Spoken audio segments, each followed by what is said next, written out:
If you're okay, if you're ready to go, nod. Come on, I love it. Acts chapter 27 is the story of Paul's journey to Rome, and the title of this message tonight, it's pretty dramatic, and I'm referred to around here as a dramatic person by some, and I proudly own that title. But the title of the message tonight is Storms, Shipwrecks, Snakebites, and the Supernatural Will of God.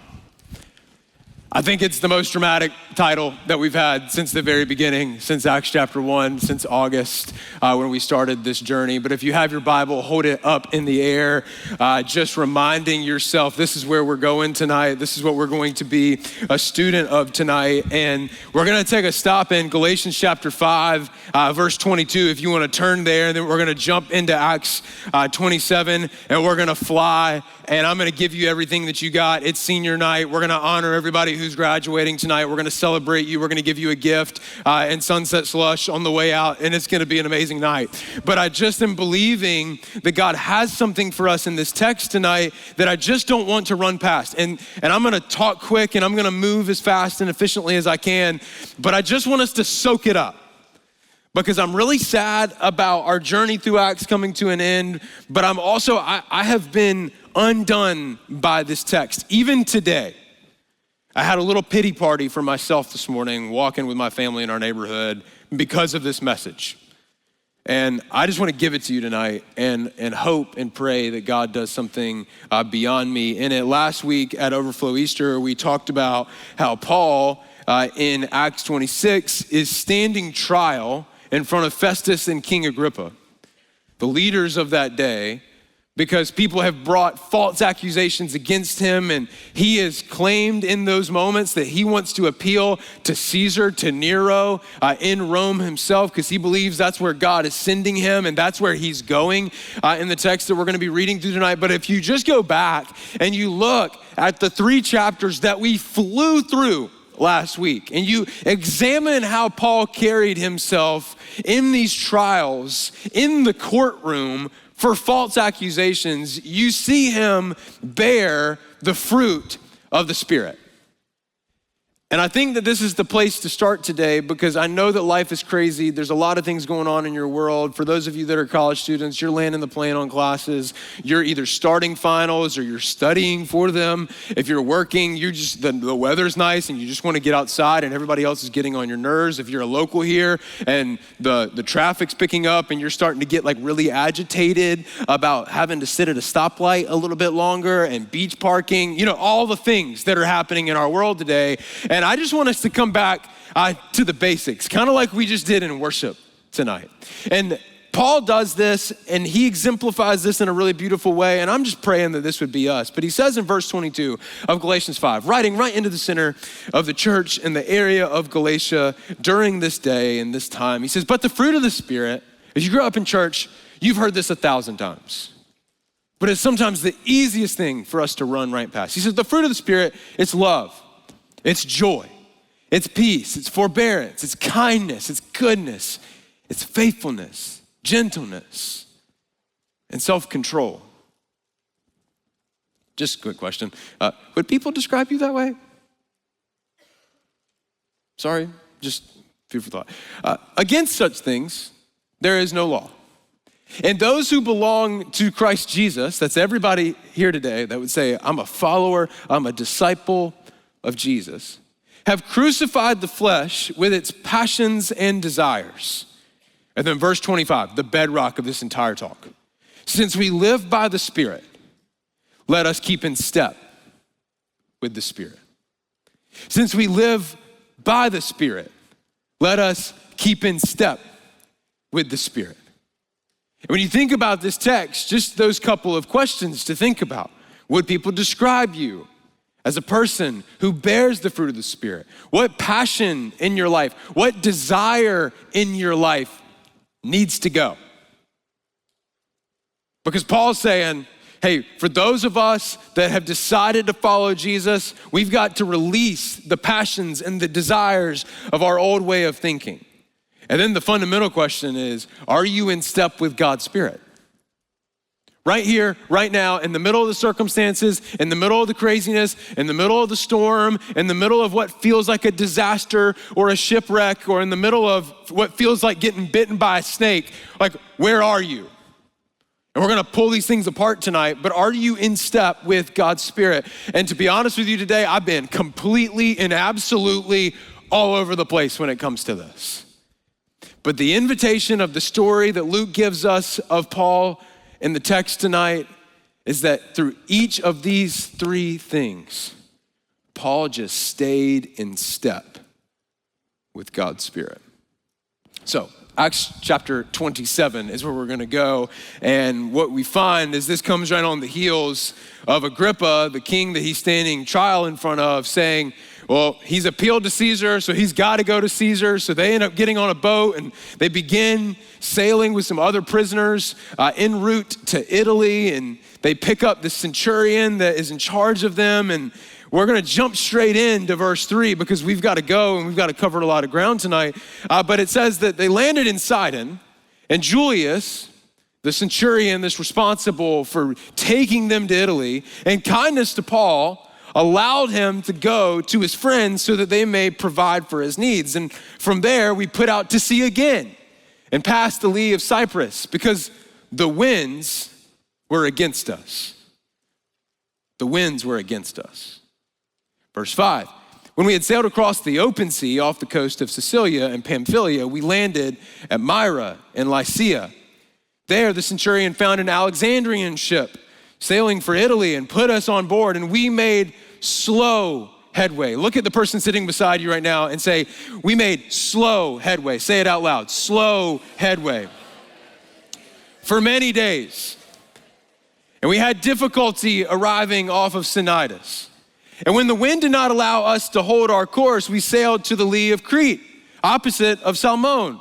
We moved along the coast with difficulty and came to a place called Fair Havens near the town of Lycia. Much time had been lost and sailing had already become dangerous because by now it was after the Day of Atonement. This is Luke's way of telling us it's getting into the section of the year where traveling on the sea was incredibly difficult.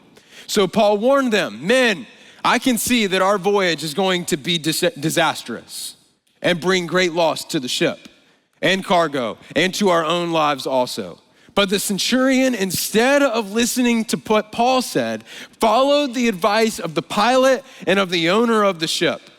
Since the harbor was unsuitable to winter in, the majority, the crowd opinion, decided that we should sail on, hoping to reach Phoenix and winter there. There was a harbor in Crete facing both southwest and northwest. What in the world is happening in the text? There are many things and we could pull them out, but what Paul is simply saying is, guys, the decision, it's obvious. We are making slow progress, but that does not mean that we should rush ahead because the winter weather's coming and we need to sit tight and we need to slow down. And I think sometimes we get the pressure of the timeline that gets put on us by our family, by our mom and dad, by our boyfriend, by our girlfriend, by our professors, by our bosses, by the people and the friend groups that we have in our life, by the people that we follow on Instagram and TikTok. We've got all of these things pushing in on us and we feel the need to keep a quick pace because we don't feel successful if we don't get enough things done or we don't meet mile marker after mile marker after mile marker. And I'm just here to tell you tonight that God knows things about your future that your imperfect timeline knows nothing about. And Paul's saying, hey, you gotta listen to me. I've been here before. I know what I'm talking about, but they don't wanna move slow. And the thing I just want to tell all of us tonight, especially for anybody who is launching out of Overflow, if you're graduating and you're not gonna be here next semester, this whole message is written with you in mind, but all of this applies to all of us, including myself tonight. And it's this, is that just because things are moving slowly doesn't mean that you aren't moving at the pace that God has for you. Overflow, it's really dangerous to get impatient. Because rushing often ends in destruction. Yet, we rush into relationships. We rush to get a degree that we don't want.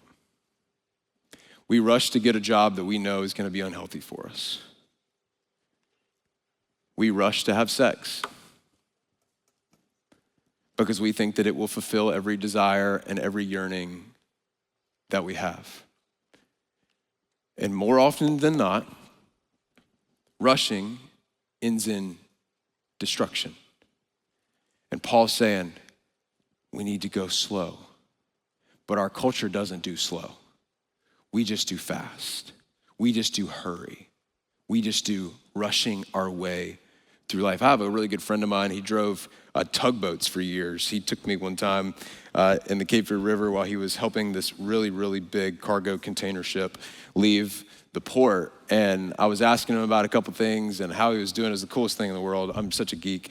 And he said something to me that I'll never forget, and I want to give it to you. His name's Alan. He looks a lot like Alan Jackson. If you know who Alan Jackson is, great. If you don't, it's fine. He says, I've never hit something and wished I was going faster. And I was like, I'm gonna write that down. And he's pretty country. He's like, I've never hit something and I wish something's going faster. I wish I was going faster. And I think that that's so true. You've never rushed into a relationship and it gone poorly and gone, oh man, I wish that I rushed into it sooner. Or I wish that I moved faster. Or I wish I compromised my values sooner. Or I wish that I compromised my integrity sooner or faster. Or I wish I rushed into that relationship earlier. But yet, culture and the world says just move as fast as you possibly can and you will be successful. And I'm here today to propose to you, and I think Paul's here today to propose to you. If hurry is your approach, chronic disappointment and unnecessary pain will be your reality. If you're hurrying into relationships or hurrying out of relationships or hurrying into a career pathway that you think is going to make all the difference in the world, it's likely going to mean that you're going to have to deal with chronic disappointment and unnecessary pain because God's just simply not in a hurry. He's not in a hurry to get you a date. He's not in a hurry to get you a job. He's not in a hurry to meet all of your expectations. When you look at the life of Jesus, you find somebody that is absolutely, positively unhurried. Go read through the story of Lazarus and you'll see that Jesus found out that Lazarus was sick and he was like, I'm gonna hang out here for 2 more days. And everybody's like, dude, you gotta hurry up. And he's like, I'm good. Because God's not in a hurry. If you want to follow Jesus, be prepared to go slow because he was never in a hurry. Seniors in the room who are graduating, the world's gonna tell you, speed up, rush, hurry, grind, go, go, go. I implore you and I encourage you, slow down and you will catch up with God because God's simply not in a hurry. God cares deeply about where you are and the desires of your heart, but don't get lost and don't run ahead from God by being in a hurry. And you see Paul saying, guys, we've got to slow down. They say, no, we're going. Probably because they had a quota and they had a bottom line that they were pursuing. Does that sound familiar to anybody who has a job in the room? So then in verse 13, it says, when a gentle south wind began to blow, they saw their opportunity. So they weighed anchor and sailed along the shore of Crete. And before very long, a wind of hurricane force called the northeaster swept down from the island. And you just think about those words in verse 13. They saw their opportunity. I think a lot of us, we're asking the question, I get asked this almost every Tuesday down front after the gathering, and I love it, is how do I know that this is the opportunity for me?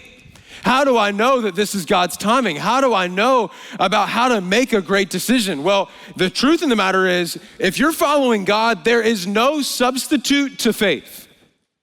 At some level, you're going to have to get out of the boat and make a decision in faith. But there are some things that you should practice, somebody clapped, and that you should hold on to really, really tightly. And I'm gonna give you 6 of them, and I'm gonna go really quick, and I'm gonna give you scripture with all 6 of them that you should go back and you should read and research that we don't have time to pull apart tonight. Number 1 is you should always investigate deeply.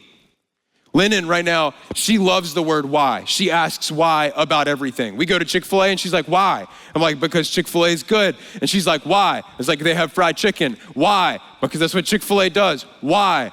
Because it has something about the antibiotics and blah, blah, blah, blah, blah, blah, blah. Why? Why? Why? She's always asking why. And it's making Maddie and I think about things so much more deeply. She asked us the other day when we were talking about Easter. We were like, hey, Lennon, do you know that, Jesus, what happened to Jesus? She said, Jesus died. Like, yeah, he did. And then she goes, he rose again. I was like, yeah. And she was like, why? I was like, well, that's a big theological question for a 3-year-old to ask. So I gave her my best explanation. She said, why? And then I felt like I was in a discussion board in seminary and I'm having this whole meltdown in my head. And I'm like, why is a 3-year-old taking me to class? When you're about to make a big decision, always ask why 3 times or more. Why am I doing this? Why do I feel like this is the right decision? Why do they agree with it? Why do they disagree with it? Why am I nervous about it? Why don't I have all of the answers? Why might God want me to step by faith? Just keep asking why. Matthew 25, beautiful story from Jesus about how a wise man invested his gold wisely, and he's the one that gets celebrated in the story. If you're going to invest well, you need to know what's underneath the surface. Number 2, you've got to live transparently. Psalm 139, a beautiful declaration to God to search me and to know me. We've talked about this consistently, but when you need help is the wrong time to catch everybody up to where you are. You need people to always be in the know about what's happening beneath the surface of your life so that they can support you, they can hold you accountable, and they can help you make wise decisions. And you can't expect God to do a miracle with something that you haven't already brought to him and offered to him and allowed him to lead. But a lot of times we're holding things back from God and we're wondering where God is, and he's just saying, give it to me. You can trust me with it. The anxious ways, the wayward ways, the broken ways, the uncertain ways, the fearful ways, you can trust me with all of that. Number 3, you've got to receive feedback humbly.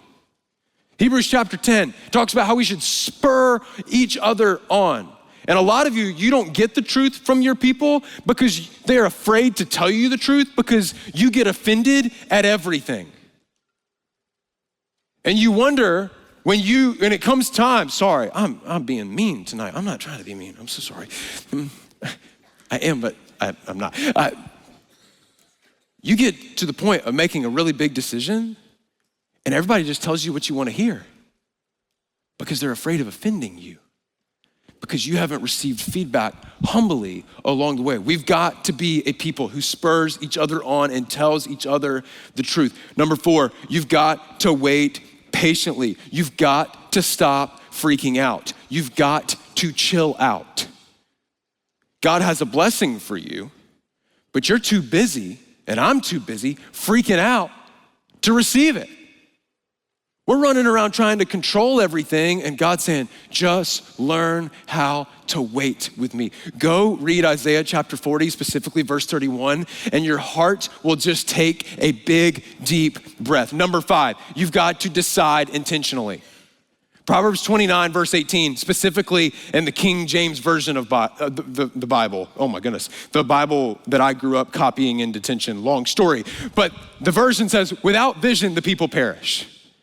And some of you've got really big decisions to make, but you're procrastinating and you haven't developed a timeline on which you're gonna make the decision. If you're gonna make a really wise decision, you need to decide intentionally, which means you need to pick a date and a time at which you are going to make that decision, and you need to get busy praying and fasting and seeking the presence of God before you get to that date.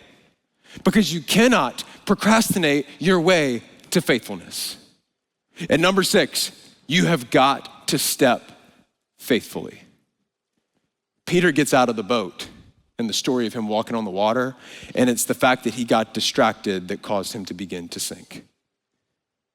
Don't get distracted and let fear start talking.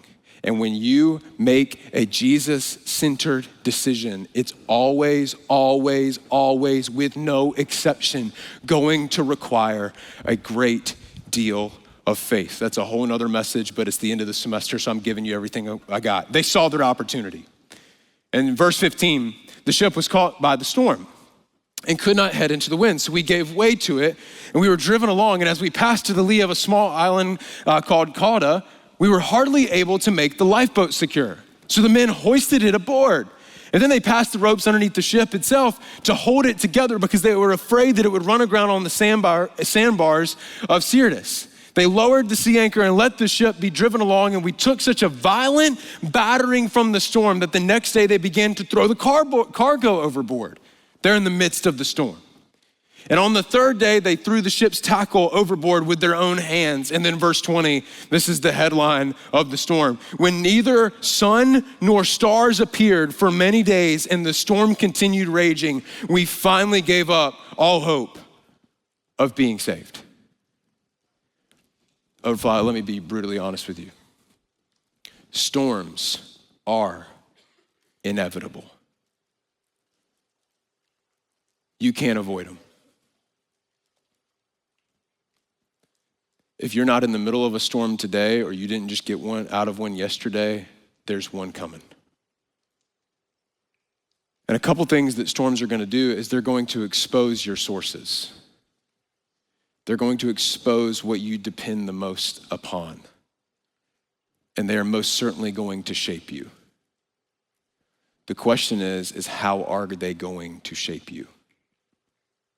The question is not whether or not they will. They certainly will. And storms make us want to give up. And then on the other side of them, they more often than not leave us bitter because we're frustrated that we had to endure adversity. And a question that you need an answer to is what makes you want to give up? Right now, in the past, when you think about your future, what is going to want to make you give up? What's going to whisper in your ear? Throw in the towel. Go the other way. It's not worth it. What makes you want to give up? And two, in light of the storms that you have been through, where is bitterness keeping you from faithfulness? Where are you bitter about the storms that you've been through? Where are you bitter about the adversity in your life? Where are you bitter about the unmet expectations that consumes your mind so much that you are not able to step faithfully because you're still mad at God about what happened in the storm of yesterday? Would you just bring it to him and say, God, I'm mad at you?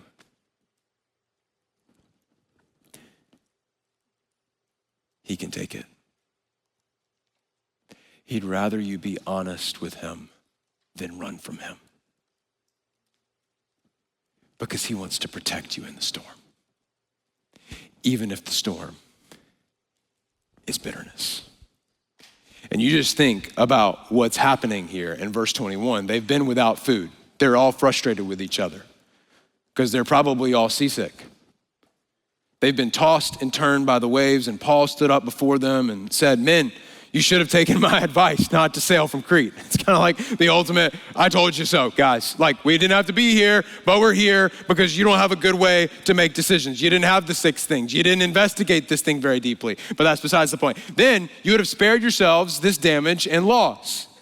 But now, I urge you to keep up your courage. Somebody needs to hear that today. Let's just turn to the person beside us and say, keep up your courage. Say it loud, say it proud. Keep up your courage. Because, watch this. Somebody got a little aggressive there. Because not one of you will be lost. Only the ship will be destroyed. And last night, an angel of the God to whom I belong and whom I serve stood beside me. This is the most fascinating point of this entire chapter to me. Because one little phrase is full of incredibly good theology. It's essentially like what Paul is saying is, no matter what happens, I belong to God, I serve him, and he is beside me. No matter what. No matter whether or not you get the job or not, you belong to God, you serve him, and he is beside you. No matter whether or not they break up with you or not, you belong to God, you serve him, and he is beside you. No matter whether or not your family dysfunction gets better or worse, you belong to God, you serve him, and he is beside you. No matter where you go in life, would you just write this everywhere in your life? Put it on the background of your phone, write it on the wall with a Sharpie marker. I'll send you money for paint when you have to move out. I don't care, but you gotta know that no matter what happens, I belong to God. I serve him, and he is beside me. Hold on to this at the end of the talk, and we're gonna pull all this back together. Verse 24, and he said, do not be afraid, Paul. This is God, the angel speaking. You must stand trial before Caesar, and God has graciously given you the lives of all who sail with you.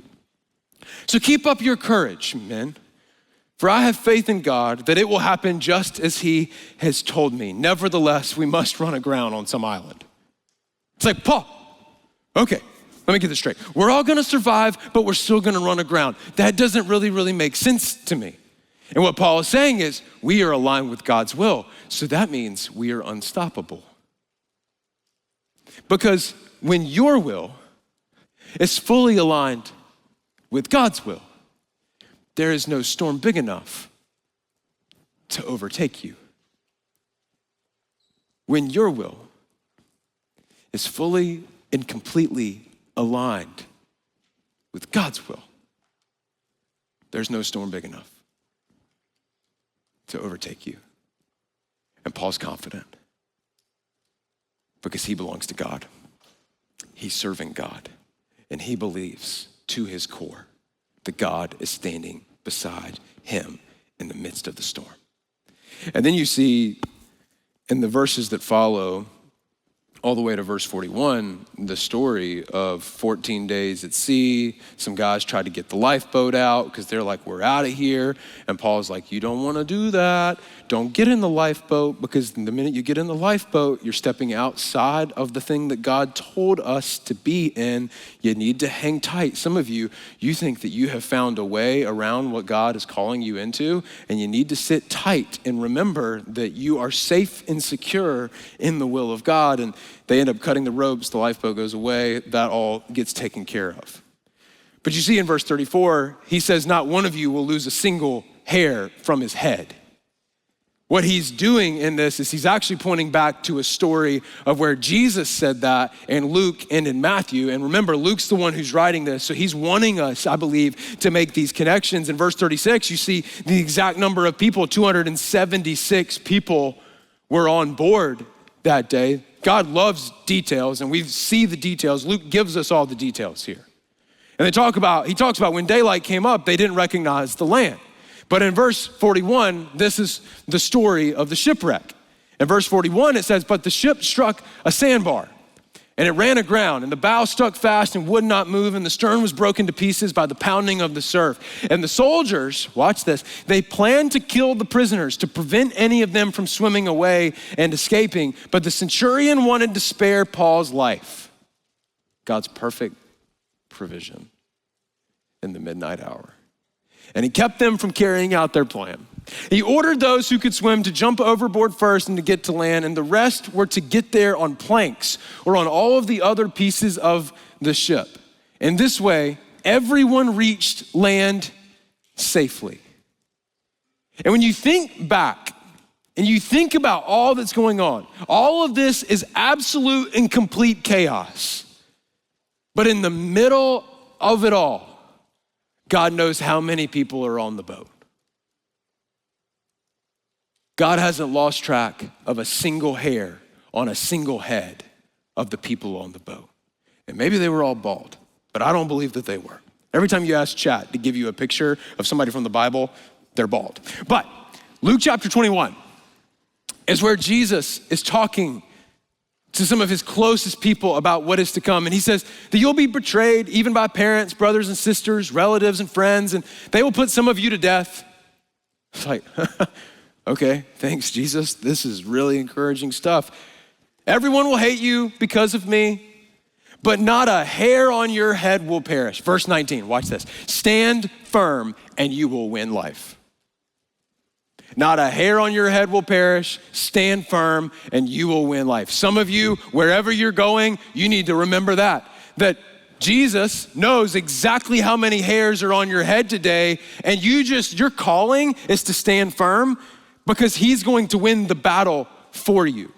Because Overflow, you gotta know this. When your life appears to have been shattered into a million pieces, God still knows every detail.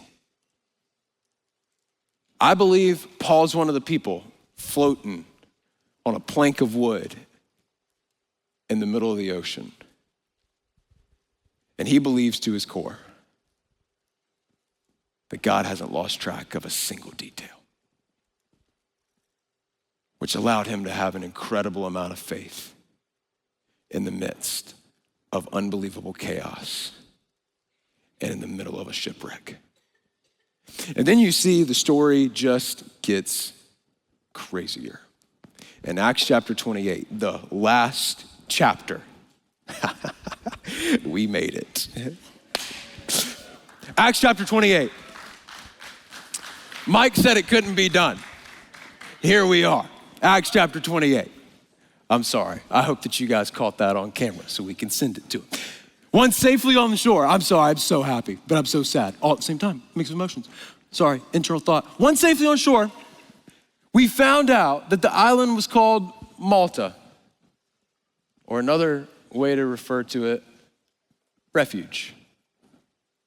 The islanders showed us an unusual kindness. Do you show people unusual kindness?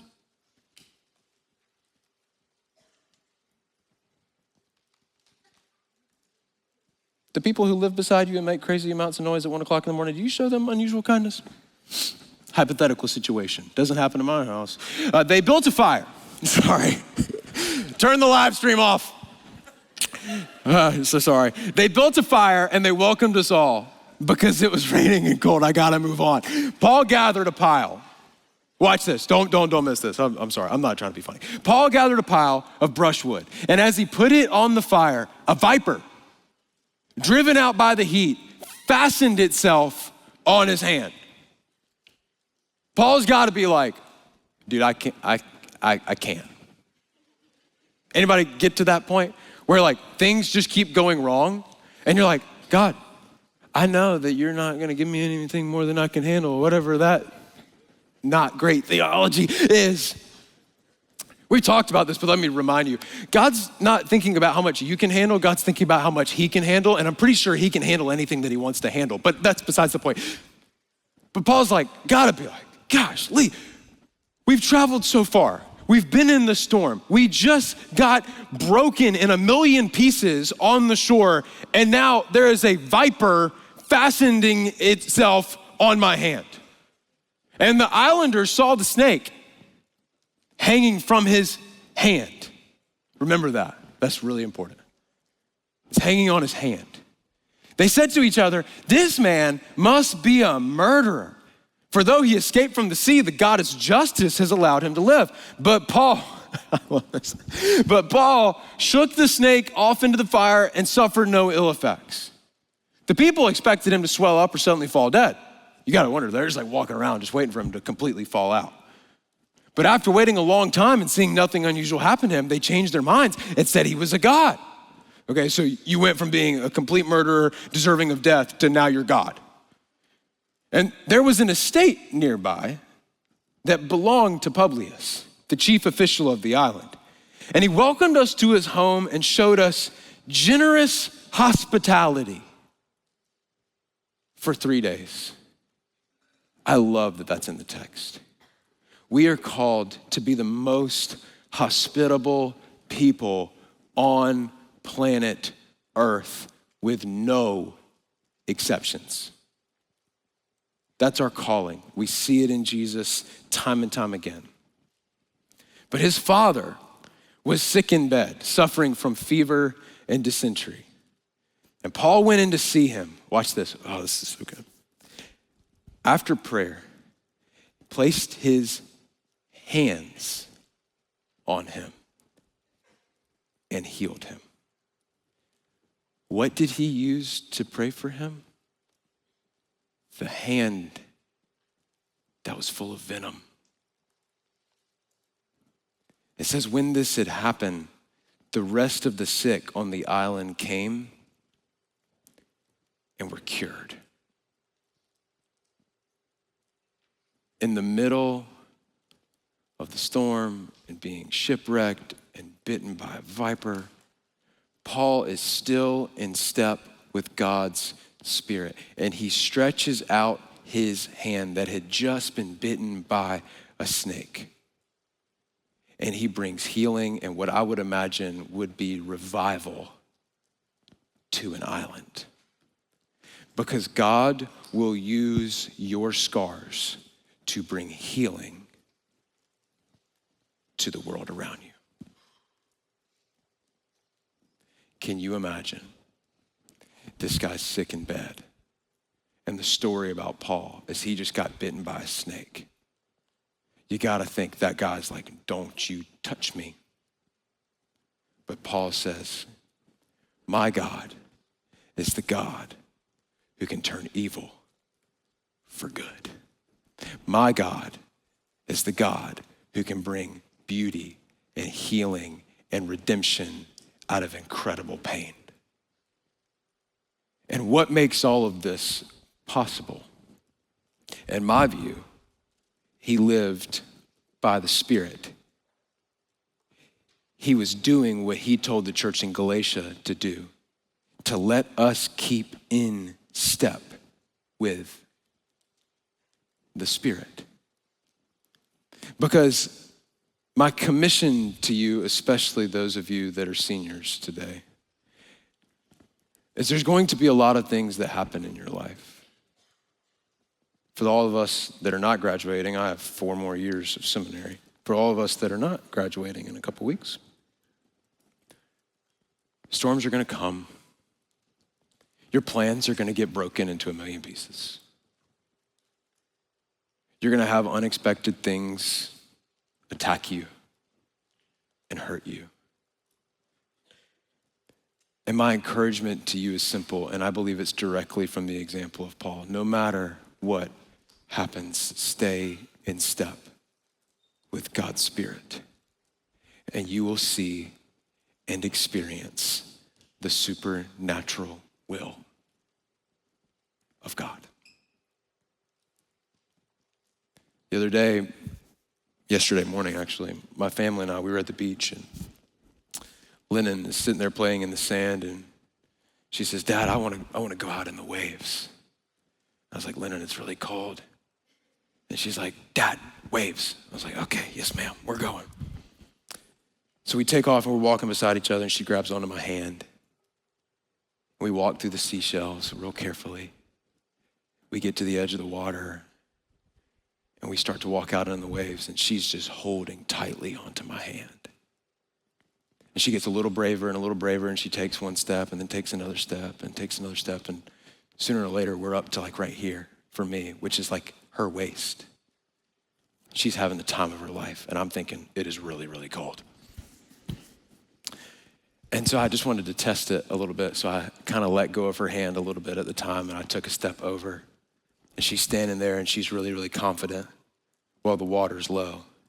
And then she sees a wave coming. And I feel my board shorts get tugged on. And she's grabbing really, really tightly. And I step to the left, and she steps to the left. I step forward, she steps forward. I step back, she steps back. Wherever I went, she was with me. That's the instruction. No matter the storm, no matter the shipwreck, no matter the snakebite, stay in step with God's Spirit. And you will see and you will experience the supernatural will of God.